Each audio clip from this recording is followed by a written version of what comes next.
ഒരു മിനിറ്റ് ഒന്നിങ്ങ് വന്നേ. എന്തോ ഒന്നിങ്ങ് വരാവോ? ഇങ്ങോട്ട് വേണമെങ്കിൽ വാ. ഞാൻ ബ്ലാക്ക് ആറ്റ് അല്ലേ, ഇത്രയും നേരം ഞാൻ കൂടെ നിന്നല്ലേ, എന്നെങ്ങനെ ഒരു ആപത്തേട്ടൻ ഇട്ടിട്ട് പോകാൻ പാടുണ്ടോ? കുറച്ചു മുന്നേ എന്തോ പറഞ്ഞത്? തമ്പായി കോപിക്കൻ. അതിനെക്കാട്ടി കോപത്തിൽ നിൽക്കുക. പോ. അതെ, നമ്മളിങ്ങനെ എച്ചു വിട്ടും വരച്ചിട്ട് കാര്യമില്ല ചേച്ചി. ബാമോ തൈലവോ അങ്ങനെ എന്തെങ്കിലും വേണോ? അങ്ങനെയല്ല ഉദ്ദേശിച്ചത്, മന്ത്രിയുടെ മകളല്ലേ? തന്റെ അഹങ്കാരം ഇതുവരെ തീർന്നില്ലല്ലോ. അങ്ങനെ ഞാൻ പറഞ്ഞില്ലേ അത് പറയരുതെന്ന്. മന്ത്രിയുടെ മകളല്ലേ? എന്തെങ്കിലുമൊക്കെ പറ്റൂല. എന്താ അവിടെ? നിരക്കി നിരക്കി കാല് വേദനിച്ചിട്ട് ഒന്ന് ഇരുന്നാണ്. എനിക്കും അത് തന്നെ പ്രശ്നം. ഞാനും ഒന്ന് ഇരിക്കാം. ഇരുന്നോ? ഈ മൂഡ് അത്ര ശരിയല്ല. വയറിൽ നിന്ന് എന്തോ മിളിഞ്ഞാസ്യ. ഇങ്ങനെ നിൽക്കാം. അതെന്താ അത്? ഏതാ ഒരു സൗണ്ട് കേട്ടത്? കമ്മന്ന് കിടന്നുള്ള യാത്ര, യാത്രക്കിടയിലുള്ള ഗ്യാസ് കയറ്റി, അതൊക്കെ കൊണ്ടുണ്ടാകുന്ന ശബ്ദമായിരിക്കും. ഞാൻ ആശ്വസിച്ചിരിക്കായിരുന്നു. ഏത് ശബ്ദം കേട്ടിട്ടാ? എന്റെ ബോംബ് ചീറ്റിയതാണെന്നും പറഞ്ഞു.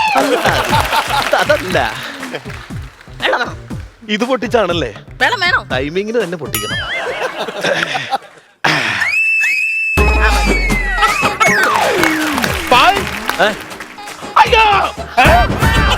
എടോ, അത് താൻ കാലെടുത്ത് പൊട്ടിയിലായിരുന്നു, പിന്നെ തന്നെ കാലെടുത്ത് വെച്ചത്. ഇത് ബാഗിൽ കൊണ്ടുവന്നല്ലേ, തണുത്തിരിക്കുന്നു. ഇപ്പൊ ചൂടായിരിക്കണം, ഏത് നിമിഷം പൊട്ടും. നമ്മളെല്ലാം തിരിക്കും, ഉറപ്പാണ്.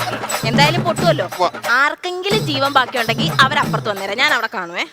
അല്ല, പോയാണ് പോ വിട്ട് പോ. എന്റെ ഭായി, ഇനി ഇത് എപ്പ പൊട്ടിത്തെറിക്കാൻ വേണ്ടിട്ടാണ്? അത് തന്നെ. അയ്യോ, എന്റെ തല പൊട്ടിയേ, എന്റെ തല പൊട്ടിയേ. അത് ബോംബ് പൊട്ടിയല്ല, അമ്പലത്തിൽ കഥന പൊട്ടിയതാണ്. അയ്യോ, എന്റെ നല്ല ജീവൻ അങ്ങോട്ട് പോയി. നമ്മൾ ശരിക്കും പേടിച്ചല്ലേ? അല്ല, നമ്മളെന്തിനാണ് വീണ്ടും ഇതിനകത്ത് വലിഞ്ഞു കയറിയത്? അത് തന്നെ ഞാൻ നിന്നോട് ചോദിക്കുന്നത്, എന്തിനാണ് നീ ഇതിലേക്ക് വലിഞ്ഞു കയറിയത്? ഇനി ഇത് ഏത് കാലത്ത് പൊട്ടെന്ന് പറഞ്ഞിട്ടാണ്? എനിക്കറിയില്ല എന്റെ ദൈവമേ. ഫ്ലവേഴ്സ് 9ാം വാർഷിക നിറവിൽ